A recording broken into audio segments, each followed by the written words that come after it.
El derecho al libre tránsito.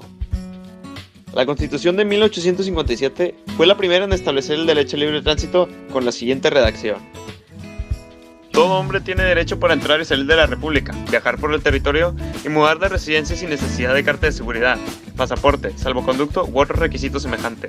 El ejercicio de este derecho no perjudica las legítimas facultades de la autoridad judicial o administrativa, en los casos de responsabilidad criminal o civil.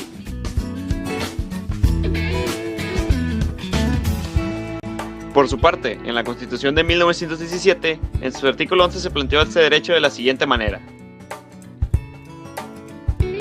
Todo hombre tiene derecho para entrar en la República, salir de ella, viajar por su territorio y mudar de residencia sin necesidad de carta de seguridad, pasaporte, salvoconducto u otros requisitos semejantes.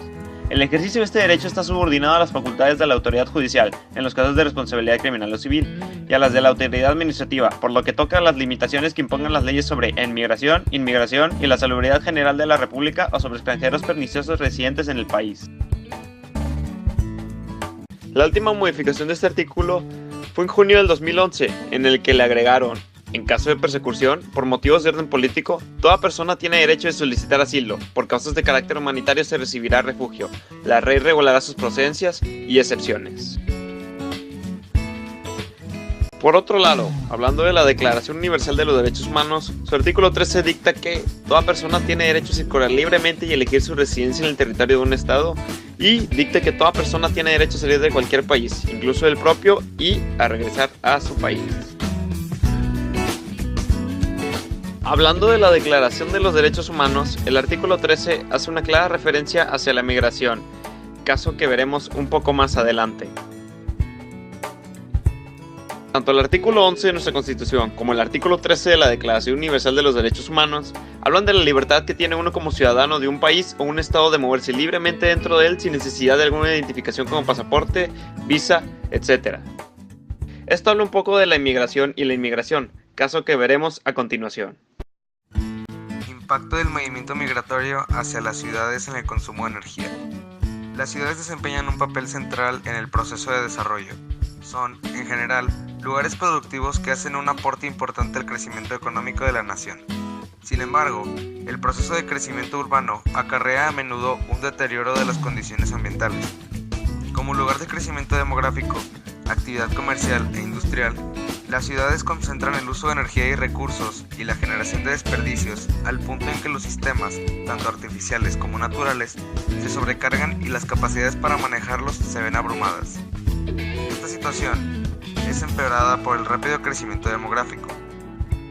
Los sistemas y servicios urbanos como el agua potable, saneamiento, transporte público y caminos se congestionan cada día más debido al crecimiento demográfico, comercial e industrial, junto con una mala administración urbana. Los recursos naturales como el agua, aire, bosques, minerales, tierra, etc., vitales para el desarrollo económico de las ciudades y de futuras generaciones, se pierden o malgastan mediante políticas urbanas inapropiadas. Causas del movimiento migratorio. Para evitar el derrumbe personal, se opta por tratar de escapar a esta situación angustiante como un callejón sin salida. La migración será la posibilidad de mantenerse aparentemente entero con la idea de que el nuevo país les permitirá encontrarse con aquellas cosas que le faltan en su país de origen.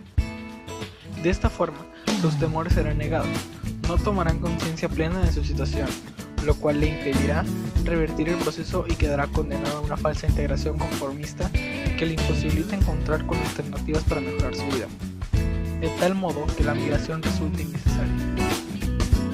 La decisión migratoria, entonces, estaría fundada en una compleja combinación de factores internos y externos. Entre los externos más significativos destacamos falta de alternativas para los logros ocupacionales, incertidumbre social sobre el futuro económico, inseguridad general frente al crecimiento de la violencia y necesidades básicas insatisfechas. Luego de 1945, al finalizar la Segunda Guerra Mundial, la expansión del neoliberalismo y su llamada globalización ha dado paso a un movimiento migratorio contemporáneo desde los países de economías débiles hacia las potencias mundiales, tradicionalmente situadas en el norte. En las postrimerías de una guerra fría amortiguada con la caída del telón de acero, hay un efecto económico del colonialismo disfrazado de coyuntura internacional que produce la secularización social, el desempleo y la huida de la pobreza. Tres son los flujos migratorios que sobresalen. El primero es el que existe entre México y Estados Unidos. Los mexicanos son el grupo más poderoso de inmigrantes de ese país desde el año 1980. Se sabe que la frontera de México con Estados Unidos no solo es cruzada por los mexicanos, sino que también de personas provenientes de países de Centroamérica en busca de una mejor situación económica. Hoy en Estados Unidos viven casi 23 millones de personas que entraron en el país entre 1990 y el 2013, según los datos recogidos en el informe, que indica que sigue siendo destino preferido de la mayoría de los 17.4 millones de migrantes de México y Centroamérica. En la actualidad, CONAPO estimula el flujo neto anual hacia este país del norte asciende a 390,000 mexicanos. Hoy en día, 8 millones de personas viven en Estados Unidos sin documentos legales y cada año el número aumenta, conforme más personas entran al país o permanecen una vez que sus visas expiren. Más de la mitad de los inmigrantes que ingresan y los que ya están aquí viven en México.